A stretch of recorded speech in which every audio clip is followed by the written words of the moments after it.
Welcome back, guys, to our fifth grade literacy lesson, and I'm Miss Bright, and I'm so glad that you're here today. The past few sessions, we have been focusing on argumentative text. We have read 3 texts, one about releasing animals back into the wild, one about not releasing animals back into the wild, and a text about how zoos came to be and how they changed from centuries ago until how they are today. We are going to focus on the structure and techniques of an argumentative text so that you can be prepared to write your own argumentative text this week. Last week, you planned your draft, found your claim, your reasons, and your evidence to support, and that's going to help you this week as you write your argumentative text. If you remember, we've talked about the parts of an argumentative text. First, we have the introduction, and it begins with a lead and a statement of the author's claim. Then we have the body of the text. It is made up of a number of paragraphs, each focus on an aspect of the argument, your main reasons. Main reasons are supported with evidence-based details, and your conclusion sums up the author's claim and your main reasons. In an argumentative essay, there must be a foundation, and that foundation is going to have your author's position, your issue, and those together are also known as your claim. So you may be pro for something, agreeing with something, or you may be con against something. So an issue is a matter of importance that needs to be examined and resolved. This could be a problem that is concerning you, and you're giving a suggestion on how to fix it. A claim is an attitude, an opinion, or a perspective on an issue. That's your position. So, for example, during your argumentative text, while you are writing this week, you have to think about, are you for something or are you against something? Are you for animals being kept in captivity or are you against animals being kept in captivity? Are you for animal testing or against animal testing? You have to think about what is your position and your claim. The most effective argument is one that provides the most convincing evidence to support the claim.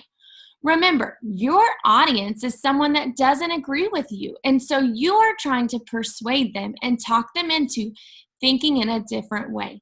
So the way that we can provide evidence to support could be a testimonial, how somebody feels about something that they have done, or how they can give their story about a situation. Reasons why, statistics, that's numbers or percents that you put in to show your audience exactly the evidence that you want them to see. Firsthand evidence, so maybe it's happened to you and maybe you want to have a conversation about what you felt about it or something that happened to you. Research, quotes, direct quotes from someone or someone who have written something.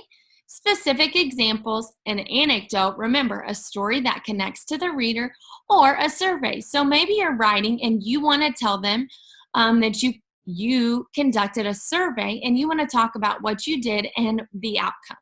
All right, so we have this article called Animal Testing, and we are going to read it, and then we are going to talk about the techniques that are used throughout the text, so that you can kind of understand what is expected from your argumentative text.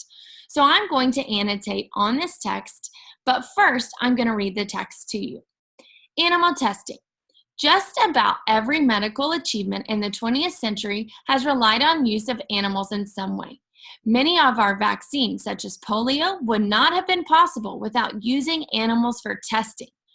Wow, so they're like telling us it's very important that we use animal testing. They gave examples like vaccines, so like shots, for example, polio. And then they say, for example, so they're going to tell us an example that they have.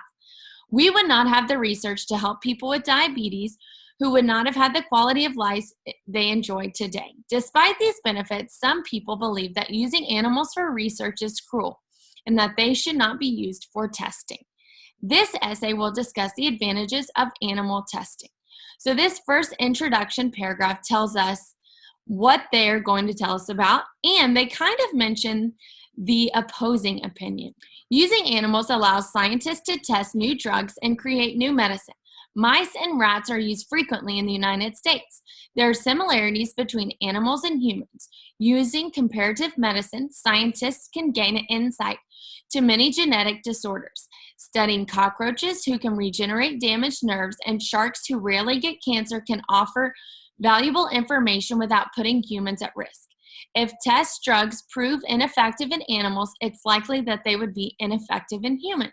The converse is also true. Performing these tests on animals is inexpensive. There is a large supply of animals for medical research.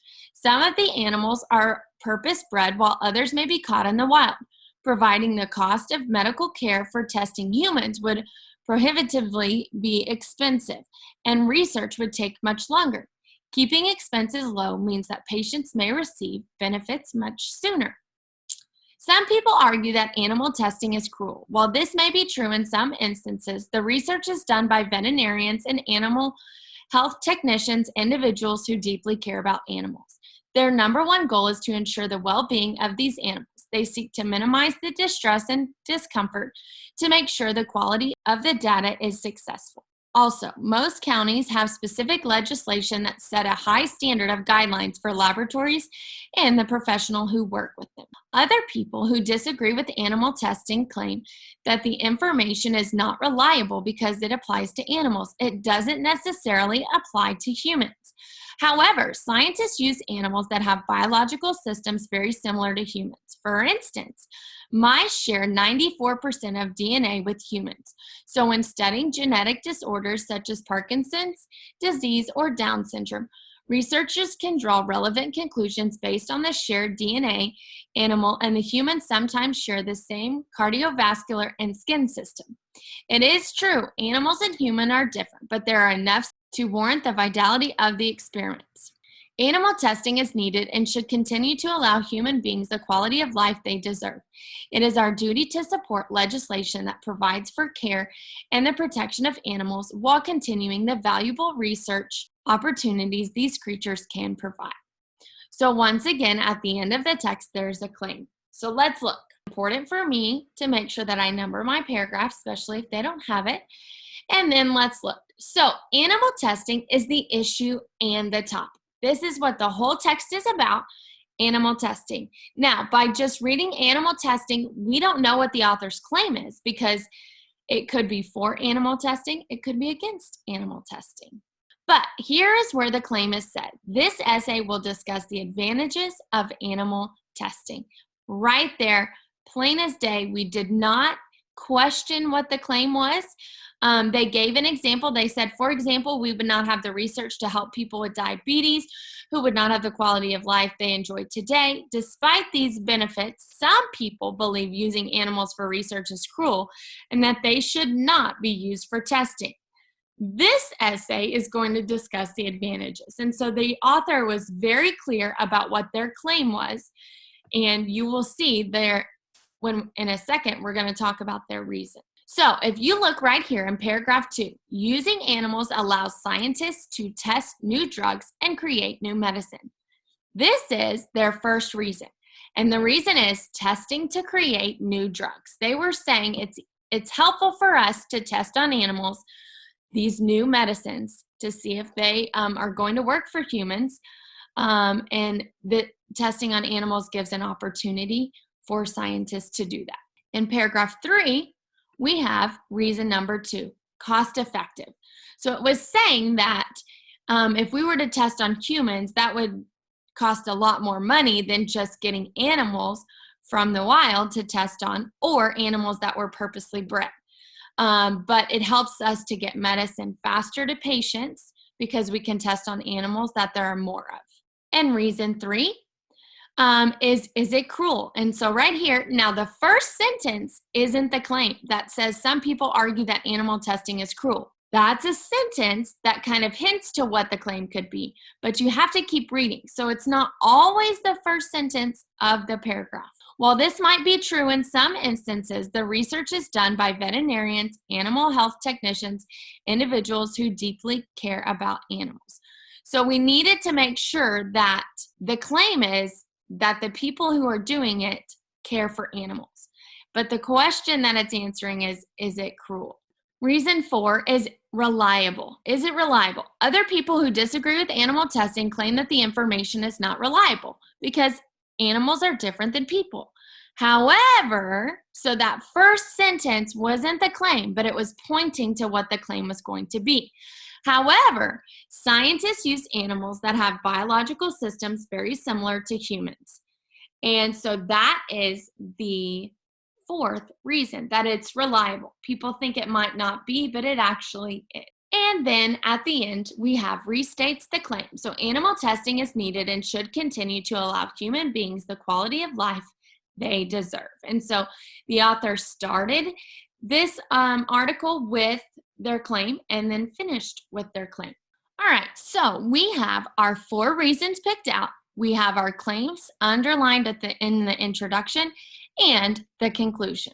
The next thing is we're going to look at what is the lead. And the lead is, how does the author start their argumentative text? And so let's reread that first paragraph and think about, what is this lead? So just about every medical achievement in the 20th century has relied on the use of animals in some way. Many of our vaccines, such as polio, would not have been possible without using animals for testing. For example, we would not have the research to help people with diabetes who would not have the quality of life they enjoy today. Despite these benefits, some people believe using animals for research is cruel and that they should not be used for testing. This essay will discuss the advantages of animal testing. So let's think about, what is the lead? So if you can remember, when writing an essay, we could use a lead, and that's what, or a hook, you might have heard before, but it gets the reader's attention. So you could have used an amazing or unusual fact, a descriptive segment that describes something in a lot of detail, a quote, a question, a statistic, or an anecdote. So if we look at this first paragraph, let's think about, what hook or lead did the author use? So if we look right here, they're giving an amazing or unusual fact.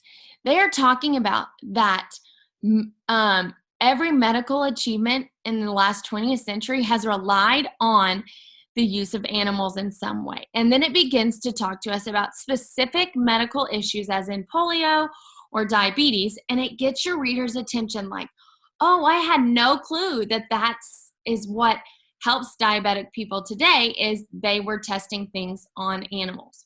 Or, wow, we came to this vaccine because they were testing these shots on animals. And so it gets the reader's attention by hooking them in and getting them interested in what you're going to talk about.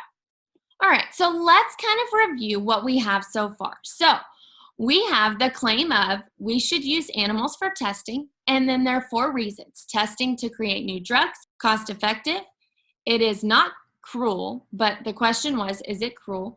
And the 4th one, it's reliable. And we notice that the author started the text with an unusual or amazing fact.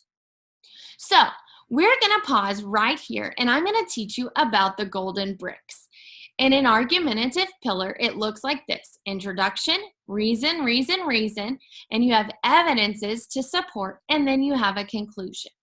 And the golden bricks is something that's very important for you to remember as you write your argumentative text. So the golden bricks are the building blocks that give the expository or the argumentative pillar strength.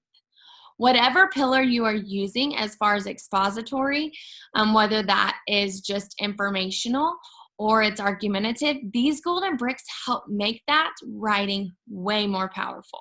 So you could use quotes, statistics, amazing facts, anecdotes, or descriptive segments. And we kind of talked about this with the lead. You could use similar things to get your reader's attention.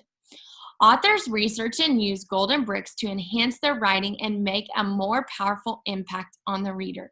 So as you're giving your reasons, you could quote someone that you either talked to, maybe you had the opportunity to look something up on the internet, or maybe you just quote something from the text that we read. Statistics, this is specific numbers that help the reader get hooked in because they're like, wow, that percentage is really high or that percentage is really low. And so people, when they're reading things, get really interested when you add those numbers. And you can't just make those up. You have to find those somewhere, real facts. Amazing facts, anecdotes. Anecdotes are throughout the text when a story is given. In the text that we were reading about returning them back into the wild or keeping them in captivity, they gave a lot of anecdotes about specific animals and their stories. And that catches the reader's attention also because they can connect whether the story is successful or sad. It kind of hooks their emotion. And then a descriptive segment. So it's describing something in detail that really gets the reader's attention. This is the overview sheet that you should be receiving in your packet about the golden bricks. So we have the quote and the word of an authority or an expert on the subject you're writing about. Be sure to tell the reader who the expert is and what his qualifications are. For example, Miss Kathy Jones, executive producer, says this movie will be a hit. Not just Kathy Jones says, because if you put Kathy Jones says, who's Kathy Jones? Nobody knows. You have to make sure that you tell people who they are because that makes it more important. Statistics, information presented as a number, ratio, or percent. So like I said, on average, 100,000 people use this product daily. You're like, wow, that's a lot of people that use it. Or it's been proven that 9 out of 10 people own whatever. You're like, wow, that's a lot of people. If I ask 9 of my friends, they probably own them. Or studies show that 85% of people visit. Well, if 85% of people visit a restaurant, I want to go visit that restaurant. So using those numbers really helps the reader kind of connect and get interested. An amazing fact, and an unusual, amazing little known fact that will surprise your reader. It's hard to believe, but when you see a sea star lose its arm, it will grow another in its place. And you're like, what? No way. And it gets the reader excited because it's an interesting fact that they don't know. And an anecdote, a short, explicit story used to illustrate the main idea. This reminds me of a time when I wore my clogs and slipped in the icy path. This is just another example why it's important to dress appropriately for the weather. And so it's the author giving a story that kind of the reader can connect to and understand. Descriptive segment, a vivid 2 or 3 sentence description that uses 5 sentences to illustrate an example of some kind. Cars and buses rushed past in a blur. Taxi horns blare. The air is filled with the smell of exhaust. Pedestrians crowd the sidewalks. Skyscrapers tower overhead. And the city is a bustling place. And so this right here is a lot of imagery. It puts that image and visualization in your reader's brain and it connects them to your writing. So, wait. I have a question. Can we ever make up our own statistics, facts, or quotes? No. Not gonna happen. Make sure that you're using the resources that we have read, or you can research reliable sources online. You cannot make up statistics. You cannot make up quotes. You cannot make up facts. You have to use reliable resources. And if you had the opportunity to look at those online and you found some reliable resources, that's great. If not, you are more than welcome to use these 3 texts that we have read. Let Wild Animals Be Wild, Don't Release Animals Back to the Wild, and Zoo Through the Ages. And they have lots of information that you can use as a resource. So let's go back to our text real quick. So animal testing, we talked about the issue and the topic were animal testing. The claim was this essay discusses the advantages of animal testing. So this author believes that animal testing is okay and that there are more advantages than disadvantages. We talked about there are 4 reasons. 1, meaning they can find new drugs and new medicines that through testing with animals, that they're inexpensive. It is not cruel. This is the 3rd reason. And the 4th reason is that it's reliable. All right, so let's look. The next thing we were going to look at is those golden bricks. We want to see if we can find some of them within our text. So if I look right here in that 2nd paragraph, I'm going to read it to you, and I want you to think about which golden brick could this be? Using animals allows scientists to test new drugs and create new medicine. Mice and rats are frequently in the United States. There are similarities between animals and humans. Using comparative medicine, scientists can gain insight to many genetic disorders. Studying cockroaches who can be regenerated, damaged nerves, and sharks who rarely get cancer can offer valuable information without putting humans at risk. If test drugs prove ineffective in animals, it's likely that they will also be ineffective in humans. The converse is also true. Think that the author uses a fact. Using animals allows scientists to test new drugs and create new medicine. This is a true fact that is real. They are really able to find new medicine and test them by using animals. That is a true fact. The author used that golden brick right there to get the reader's attention right away. This is true. Scientists use it today, and it is helping us. There is a golden brick somewhere else in the text. So I want you to think about, where could it be? Yes. So if you look up here in paragraph 5, you can see that, for instance, mice share 94% DNA with humans. So when studying the genetic disorder such as Parkinson's disease or Down syndrome, researchers can draw relevant conclusions based on shared DNA. Animals and humans sometimes share that same cardiovascular and skin system. So if you look right here, that is a statistic. It is giving us a number. For instance, mice share 94% of DNA with humans. So for the people who say animals and people are different, there's no way that you can do that kind of testing on animals and really find that stuff out. They're like, well, wait, we have 94% the same DNA as a mouse. So that is almost as close as you can get. So it's okay to be able to test on these mice. That's why they use this statistic to get the reader's attention, going, oh, well, it is kind of like a human. I mean, 94%, that's only 6% away from totally the same. So I guess it's okay. All right. The next thing I want you to notice is we are going to point out where the author is discussing opposing opinions. So sometimes the author throws in there those ideas to kind of counter argue. You might say this, but however, this is the case. And so in paragraph 4, it says, some people argue that animal testing is cruel. While this might be true in some instances, okay, I agree with you, research is usually done by veterinarians and animal health technicians, individuals who care about animals deeply. So they mention, okay, I can see where you're coming from, but here is my reason behind it. And in paragraph 5, it says, other people who disagree with animal testing claim that information is not reliable because it applies to animals. It does not necessarily apply to humans.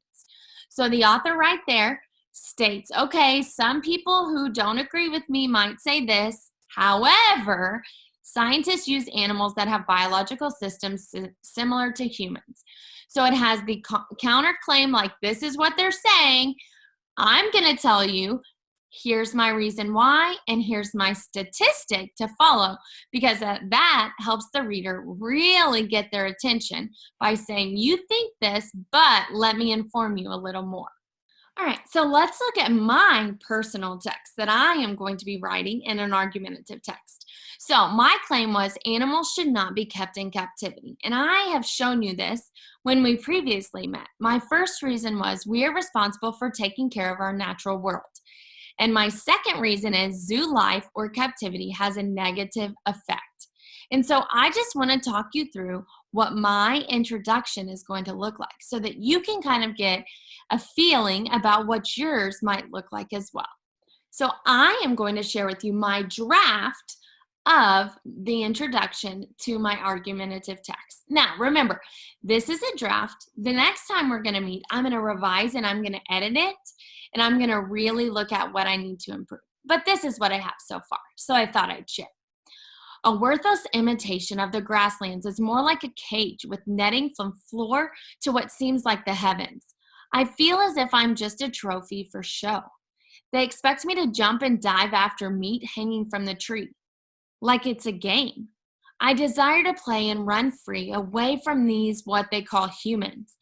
I feel like there's no escape and no way to live the way I remember. I long to be part of a pride and wander free among the tall grass. I desire to pounce and attack my prey. I enjoy the challenge of finding something to feed on. Living in this fake place, I will forever feel in prison. Have you ever thought about what it might be going through those animals' minds as they sit in captivity?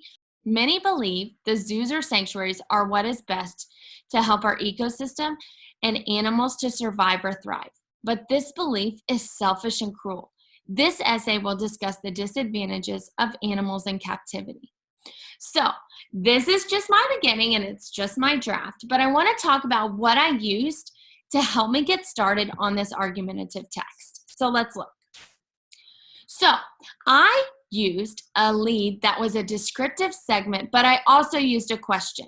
So, at the beginning in this purple section, I described as if I was a lion. I wasn't pretending to be Miss Bright.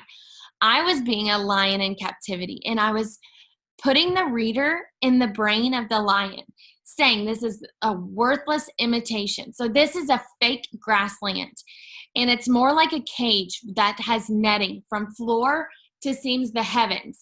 So I'm describing that the netting is from the ground as far as I can see in the top.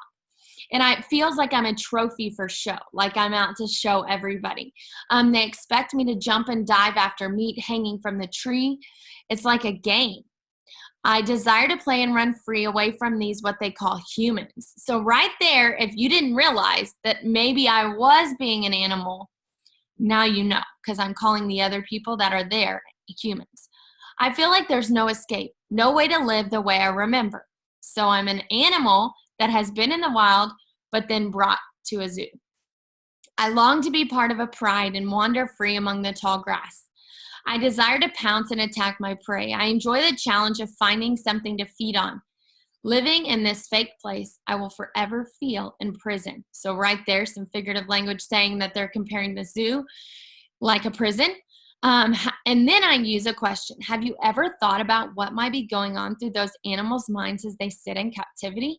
So I pretended to be the lion. I put the reader in the brain of the lion, and then I asked them a question. Have you ever wondered what they're thinking as they're in those cages and those areas for show in a zoo? And so the reader can go, no, I've never thought of it. I wonder if they like it. I wonder if they don't like it. Many believe the zoos or sanctuaries are what's best to help our ecosystems and animals to survive and thrive. So right there, I mention the opposing argument. And then I state, but this belief is selfish and cruel. So then I say, I don't agree with it. And my next line is my claim. This essay will discuss the disadvantages of animals in captivity. So right there, known for all of my readers, they know exactly what I'm thinking. I've gotten them interested by the way that I start my writing.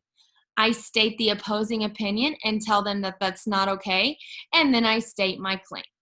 So this is my introduction, and it is just a draft right now. But I wanted you to see what I did to get started. I picked my claim, and I'm not even to the reasons yet. I just picked my claim, and then I picked a lead. How can I start my writing to get the reader's attention? All right, so I want you to remember an effective argumentative text convinces the reader that the author's point of view is logical and valid. You are trying to convince your audience that what you believe is true. Argument writers state a claim, provide reasons and evidence that support the claim. The author takes the position on an issue. So you have your claim that you state, then you have your reasons, and under your reasons, you have that evidence to support that you have not made up, that are true facts or details or stories or anecdotes to really support your reason. And then you are using your argumentative pillar to plan and organize your writing. Okay, so we've got your introduction, your 2 or 3 reasons, and your conclusion. Also, don't forget, golden bricks. You can use quotes, statistics, amazing facts, anecdotes, description segments are so powerful to show them what you're saying instead of just telling them. And then authors research to find quotes, statistics, and amazing facts. Anecdotes and descriptive segments can come from personal experiences. So you can use research, but you can also use the resources that we have read the past few weeks or you can use some personal experiences. I'm glad that you joined me today, and I hope that you have a better understanding of what your argumentative text is going to look like. The next time we meet, we're going to revise and edit my argumentative text, and we're going to talk about a bibliography. I'm excited for you to start writing.